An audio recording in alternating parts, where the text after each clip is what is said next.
नमस्कार दोस्तों, आप सभी लोगों का हमारे YouTube channel unique academy Indian polity पर स्वागत है। आज की हमारा टॉपिक है संसद के पीठासीन अधिकारी। संसद के पीठासीन अधिकारी में अगर हम लोकसभा में बात करें तो वहां आ जाता है लोकसभा अध्यक्ष और उपाध्यक्ष। राज्यसभा की बात करें तो राज्यसभा में आ जाते हैं सभापति और उपसभापति। मैंने संसद के पीठासीन अधिकारी में एक हेडिंग दे रखा है लोकसभा अध्यक्ष की शक्तियां। लोकसभा अध्यक्ष की शक्तियां क्या है, बड़ी इंपॉर्टेंट टॉपिक है। इसको बताने से पहले मैं ये आपको बता दूं कि त्यागपत्र में बच्चों में कंफ्यूजिंग होती वो तो वो देख लें। लोकसभा अध्यक्ष अपना त्यागपत्र उपाध्यक्ष को देता है और उपाध्यक्ष अपना त्यागपत्र लोकसभा अध्यक्ष को देता है। ये क्लियर बात है, सुन लीजिएंगे। अध्यक्ष अपना त्यागपत्र उपाध्यक्ष को और उपाध्यक्ष अपना त्यागपत्र अध्यक्ष को देता है। ठीक।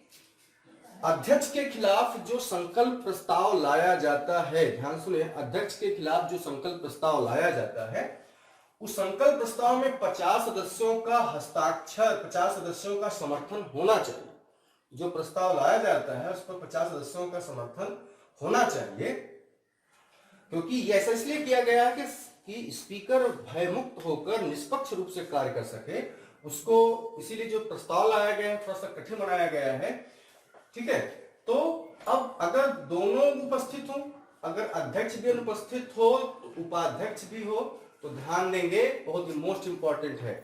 अगर लोकसभा के अधिवेशन की अध्यक्षता करने के लिए अध्यक्ष भी अनुपस्थित है, उपाध्यक्ष भी अनुपस्थित है, तो लोकसभा का कोई वरिष्ठ सदस्य ही लोकसभा के अधिवेशनों की अध्यक्षता करेगा।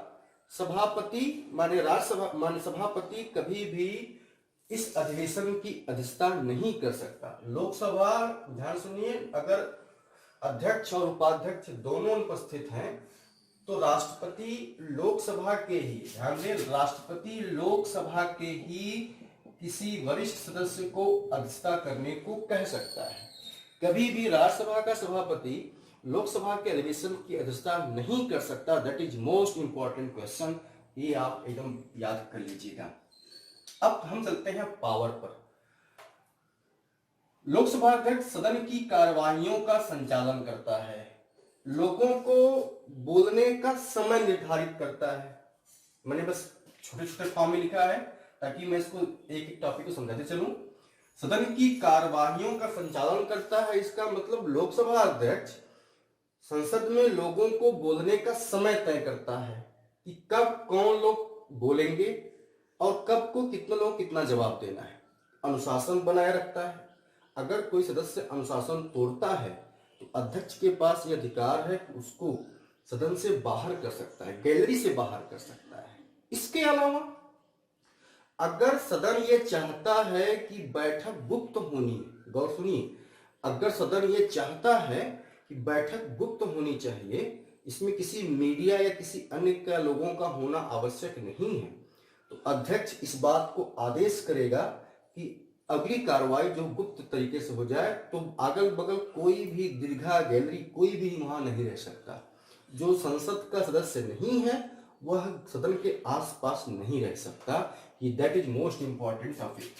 ठीक। नंबर 2, गणपूर्ति, इसी को कोरम कहते हैं। ये चर्चा का विषय, चर्चा में नाम होता है कोरम, लेकिन शुद्ध हिंदी इसकी है गणपूर्ति। गणपूर्ति के अभाव में लोकसभा का अध्यक्ष सदन की कार्यवाही को स्थगित कर सकता है। It is clear. गणपूर्ति के अभाव में, ध्यान सुनिए, गणपूर्ति के अभाव में लोकसभा अध्यक्ष सदन की कार्यवाही को स्थगित कर सकता है। अब यह गणपूर्ति कितनी होती है? अगर लोकसभा की बात करेंगे तो वहां भी गणपूर्ति की बात होती है, और राज्यसभा की बात करते हैं तो वहां भी गणपूर्ति की बात होती है। लोकसभा में अगर 55 सदस्य से कम है, माने 1/10 भाग, 55 से कम है, तो सदन की कार्रवाई स्थगित हो जाएगी। अगर राज्यसभा में बात करेंगे तो 25, राज्यसभा में अगर 25 सदस्यों से कम है तो कार्रवाई क्या हो जाएगी, वो सदन की कार्रवाई क्या हो जाएगी, स्थगित हो जाएगी। क्या हो जाएगा, कोरम के अभाव में, लाइन हो जाएगी, कोरम के अभाव में लोकसभा की बात करेंगे लोकसभा अध्यक्ष ने, राज्यसभा की बात करेंगे सभापति ने सदन को स्थगित कर दिया।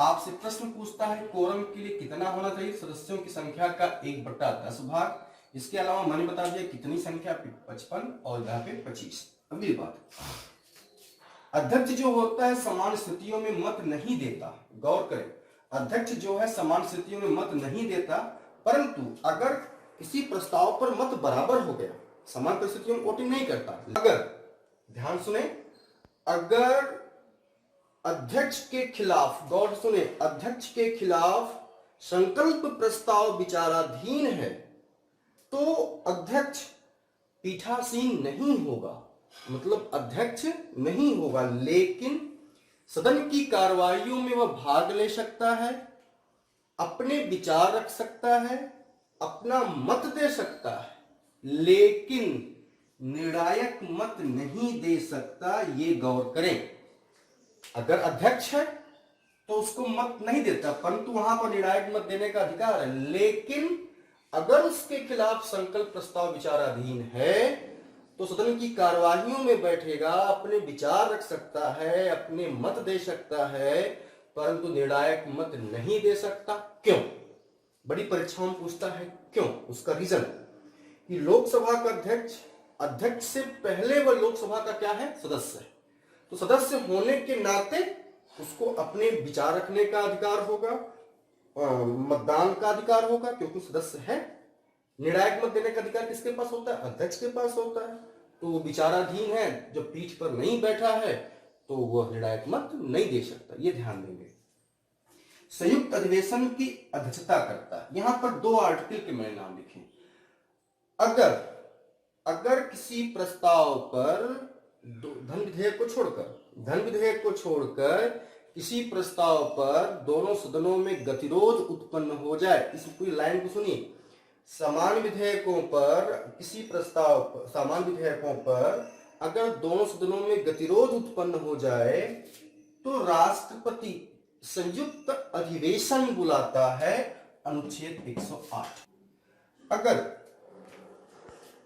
लोकसभा और राज्यसभा में किसी सामान्य विधेयक पर गतिरोध उत्पन्न हो जाए तो लोकसभा अध्यक्ष संयुक्त अधिवेशन की अध्यक्षता करता है, अनुच्छेद 118।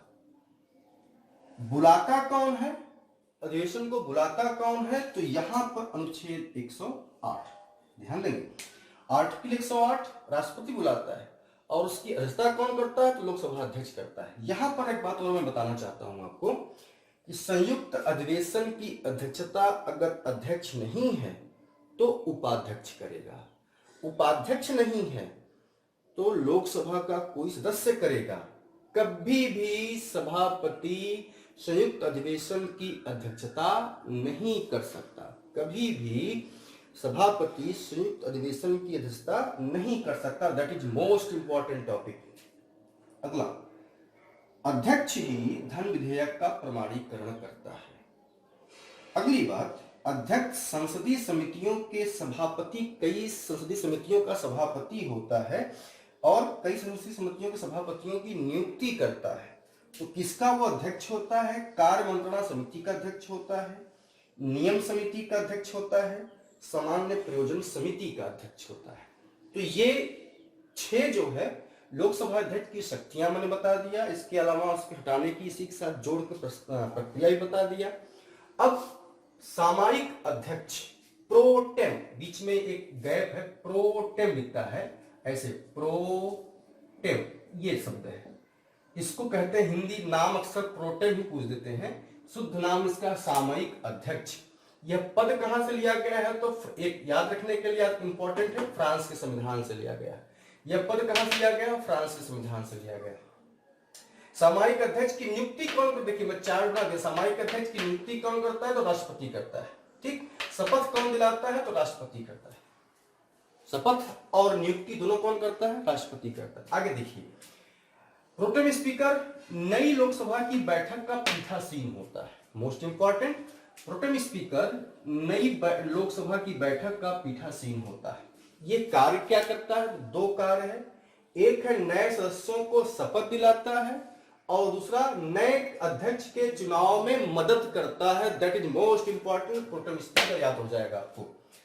अब सभापति, राज्यसभा की बात करते हैं तो वहां सभापति और उपराष्ट्रपति, ठीक है। जो सभापति होता है वही हमारा उपराष्ट्रपति होता है, क्योंकि लिखा है कि भारत का उपराष्ट्रपति ही राज्यसभा का पदेन सभापति होता है। कार्यकाल 5 वर्ष, ये मैं आपको उपराष्ट्रपति में पढ़ा दिया हूं। आप जाकर के पूरी रेडियस की शक्तियों, निर्वाचन सब कुछ पढ़ सकते हैं, वो हमारे लिंक में आप जाकर उसको पढ़ सकते हैं पूरी तरह से। कार्य इसका क्या है? कार्य मैंने बताया उसमें कि 2 कार्य है। अगर राष्ट्रपति अनुपस्थित है तो उपराष्ट्रपति राष्ट्रपति का कार्यभार संभालेगा। अगर वह राष्ट्रपति अनुपस्थित नहीं है तो राज्यसभा के सभापति का कार्य करता है। राज्यसभा के सभापति का कार्य करता है। यहां एक बात और ध्यान देना दोस्तों कि अगर राष्ट्रपति अनुपस्थित है और उपराष्ट्रपति राष्ट्रपति का कार्य कर रहा है तो तब यह राज्यसभा का सभापति नहीं होगा। ध्यान सुनिए, अगर राष्ट्रपति अनुपस्थित है तो उपराष्ट्रपति इसका कार्यभार संभालेगा, राष्ट्रपति का, तो राष्ट्रपति का कार्यभार संभालेगा, तो उस कंडीशन में उपराष्ट्रपति राज्यसभा का सभापति नहीं होगा, क्योंकि वह पद कौन सा हो जाएगा? राष्ट्रपति का, और वह वेतन किसका लेगा? राष्ट्रपति का लेगा। ठीक है, तो उस समय जो है उपसभापति राज्यसभा की कार्यवाहियों की अध्यक्षता करता है। बहुत इंपॉर्टेंट मैं लाइनें बता रहा हूं, यहां से प्रश्न बहुत आते हैं। ठीक, ऐसे प्रश्न आ जाता है, अगर राष्ट्रपति अनुपस्थित हो और उपराष्ट्रपति राष्ट्रपति का कार्य संभाल रहा हो तो राज्यसभा की कार्यवाहियों का संचालन कौन करेगा?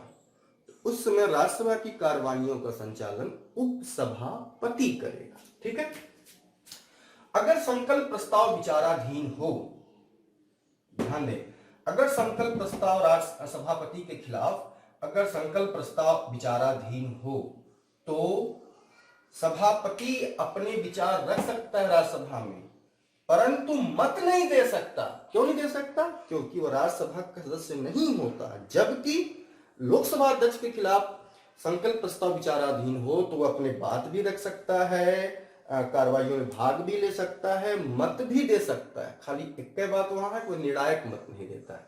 यहां पर ये महाशय मत भी अपना नहीं दे सकते। क्यों? क्योंकि उपराष्ट्रपति माने सभापति राज्यसभा का सदस्य नहीं होता।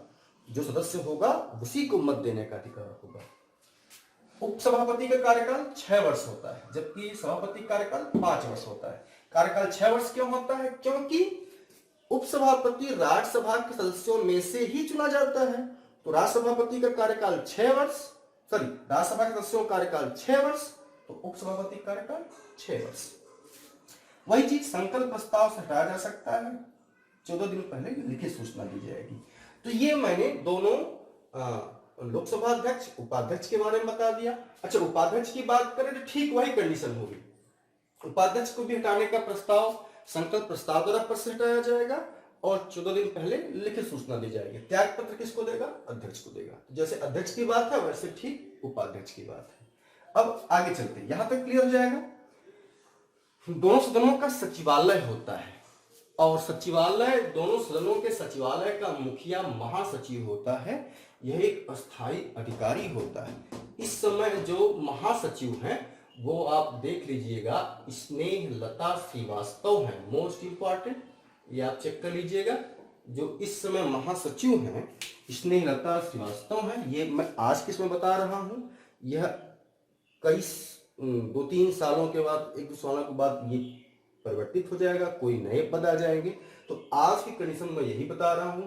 जो बच्चे इस वीडियो को आज देख रहे होंगे उनके लिए ठीक, जो बहुत बाद में देखेंगे वो वहां पर परिवर्तन हो जाएगा, लेकिन इसमें परिवर्तन नहीं होगा। जो परिवर्तन वाली टॉपिक, डाटा परिवर्तन हो सकता है, कंसेप्ट परिवर्तन नहीं हो सकता। इसलिए जब भी आप तैयारी कर रहे हो, आप किसी कोचिंग को पढ़ रहे हो, तो कोचिंग में डाटा की अपेक्षा कॉन्सेप्ट को पकड़िए।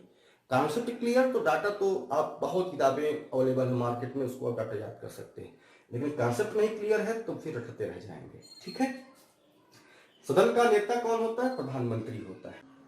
विपक्ष का नेता मतलब जो सरकार, जो पार्टी सरकार में आई वो तो अपना सरकार बनाती है। विपक्ष कौन होता है? सदन के कुल सदस्यों की संख्या का 1/10 भाग विपक्षी पार्टी बनाया जाता है। विपक्षी पार्टी, उसके जो नेता को उसको विपक्ष का नेता कहते हैं। ये परंपरा कब से प्रारंभ हुई? तो 1965 से। That is clear. महत्ता कब से मिली? 1977 से। इसको कैबिनेट मंत्री की तरह वेतन दिया जाता है। और अमेरिका में विपक्ष के नेता को अल्पसंख्यक नेता कहा जाता है। कहां पर? यूएसए में, अमेरिका में। ठीक है, अमेरिका में अल्पसंख्यक नेता कहा जाता है। सत्र की बात कर लें तो 3 सत्र होते हैं। बजट सत्र, मानसून सत्र, शीतकालीन सत्र। बजट सत्र फरवरी से मई, मानसून सत्र जुलाई से सितंबर, शीतकालीन सत्र नवंबर से दिसंबर। सत्र में वर्ष में 3 सत्र होने चाहिए और 2 सत्रों के बीच में 6 माह का अंतर होता है। ध्यान देंगे, 6 माह का, 2 सत्र के बीच में 6 माह का अंतर होना चाहिए। ठीक है। अगली बात, सत्र कौन बुलाता है? तो मैं राष्ट्रपति पढ़ाया भी है, यहां बता देता हूं। सत्र कौन बुलाता है दोस्तों? तो राष्ट्रपति बुलाता है। सत्र कौन बुलाता है? तो राष्ट्रपति बुलाता है। अच्छा, भाषा हिंदी और इंग्लिश दोनों। लेकिन अगर कोई सदस्य अपनी मातृभाषा में बोलने को कह सकता है तो पीठासीन व्यक्ति, पीठासीन अधिकारी उसे अपनी भाषा में बोलने को कह सकता है। अगली बात जो सबसे इंपॉर्टेंट है दोस्तों, महान्यायवादी और मंत्रियों के अधिकार क्या है?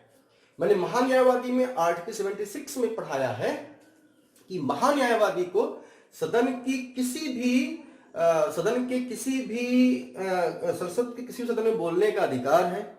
वो अपने विचार रख सकता है लेकिन मतदान नहीं कर सकता। इवन वह संयुक्त अधिवेशनों में भी भाग ले सकता है। ठीक है। मंत्रियों के ध्यान दें, मंत्री संसद के किसी भी सदन में भाग ले सकता है, विचार रख सकता है, क्योंकि अगर मंत्री है तो उसको लोकसभा में जवाब देना होगा, राज्यसभा में जवाब देना पड़ेगा, संयुक्त अधिवेशन होता है तो वहां भी वो बैठेगा।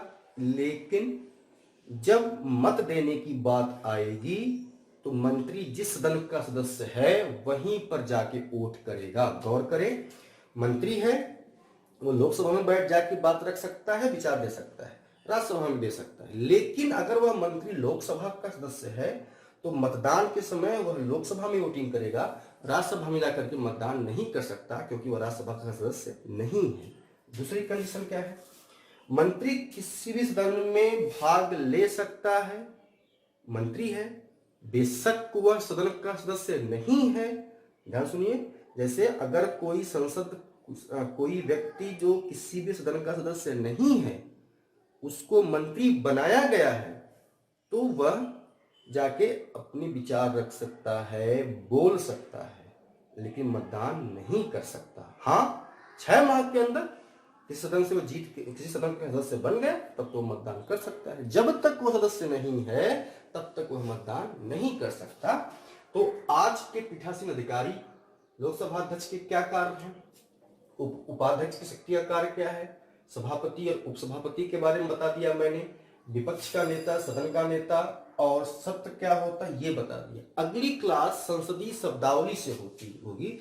शून्यकाल क्या होता है, स्थगन क्या होता है, ये अनिश्चित काल के स्थगन क्या होता है, इन टॉपिक पर चर्चा होगी। फिर विधायी प्रक्रिया पर चर्चा होगी। तो कल की क्लास काफी इंपॉर्टेंट होगी। जो संसदीय शब्दावली पूछे जाते हैं एग्जाम में वो मैं आपको लिखा दूंगा, चार्ट पर लिखा दूंगा, उसको आप नोट कर लीजिएगा। मोस्ट इंपॉर्टेंट टॉपिक होगा क्योंकि प्रश्न वहां से बहुत आते हैं। आज के लिए हमारी क्लास यहीं तक। हमें उम्मीद है कि एक वीडियो आप अंत तक देखेंगे। वीडियो में हल्का फुल्का कहीं पर झिलमिलाहट, उसके लिए आप माफ कर दीजिएगा। आज के लिए इतना ही। बहुत बहुत धन्यवाद।